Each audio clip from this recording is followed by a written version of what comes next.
Of the J&J vaccine to our national supply is truly a game changer. That's Governor Reynolds touting the Johnson & Johnson COVID-19 vaccine today, saying it's going to protect more Iowans in a shorter amount of time in greater parts of our state.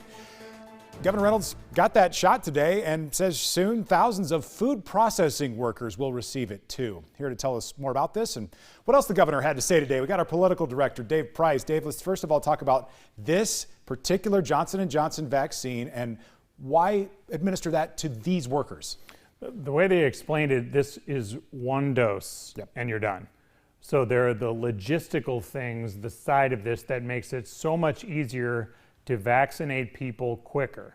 During the news conference and then afterwards today, they talked about just how challenging it can be to go through a scheduled 2-dose phase here, which is what Pfizer and Moderna has.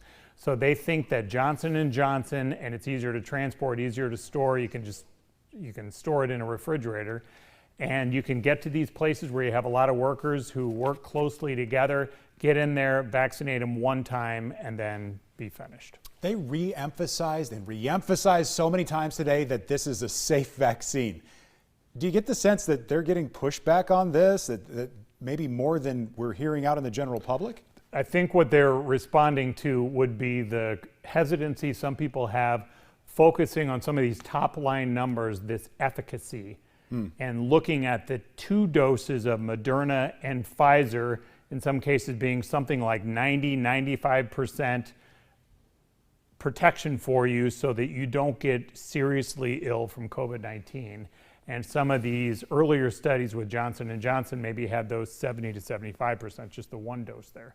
So they're saying some people are focusing on the difference. They're saying, well, I'm not going to settle for that lesser efficacy. I'm going to get one of the top 2 ones. And they're saying when it comes down to it, all of this makes you safer. The 1-dose thing is logistically a lot easier for you. Just get whichever one you can. Yeah, that Johnson & Johnson vaccine, by the way, too, it's like 100% effective in preventing death. You know, the most serious complications. So some of these numbers, they change depending on what exactly we're talking about when it comes to efficacy. Sure. Speaking of the Pfizer and Moderna vaccines, the governor acknowledged a little bit of a lag in second doses today. Where do we stand on that? And this is a little confusing, but if you start looking at these national numbers here, you will find that when it comes to giving people 1 dose, their first dose of a vaccine, Iowa's doing relatively well compared to other states. So essentially in the top third. If you look at the list from the CDC, maybe 12th or 13th or so in that list. However, there's a big discrepancy when you look at the percentage of residents immunized the second time, so they're not counting Johnson & Johnson since that's just starting here. But that's where Iowa is the second worst in the country right now. The administration's explanation for this is that it's essentially a reporting problem. And at the end of the day, people have had those second doses. They're just not entered into the system properly. They say we will see this number jump up quite a bit in the days ahead as they realized there was a problem here. They're addressing it now and they're updating the system.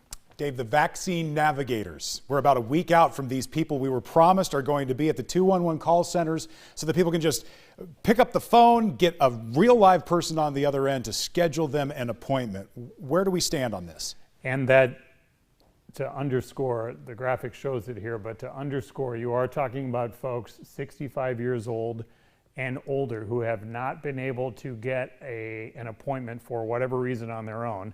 Primarily, this helps folks who may not have internet access at home and are 65 plus. So starting next Tuesday, that's when you can call your 211 and there will be people on the phone there who can walk you through this process and get you scheduled for a vaccination. That'll be a big relief to a lot of those folks. No question. We see across the country in different places, people lined up 6 lanes wide in cars, in stadium parking lots, waiting for their vaccines.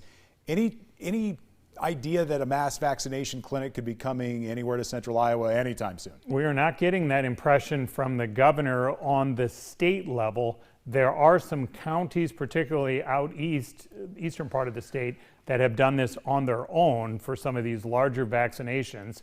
It had been asked, there's already an infrastructure here with the Test Iowa system, for example, right, where National Guard came in there and helped for testing people. Could you just transform that into a mass vaccination site? The governor's been asked this probably every week the last 3 or 4 weeks.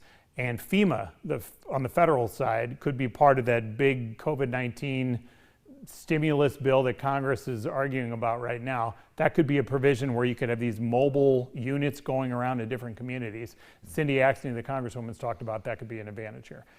The governor says that unless FEMA comes with actual vaccines, that's not something she's really looking at right now. So it sounds like they're looking at more expanding what is already happening and perhaps having counties do this on their own. You got Senator Grassley makes it to 99 counties every year. Let's just load him up in his trunk, and seems like an efficient way to get it out there. County to county, yeah, why not? Dave, thank you so much for yesterday breaking down what's going on in Polk County and today broadening that out to the entire state. We appreciate it. We're right back with Ed's full forecast right after this.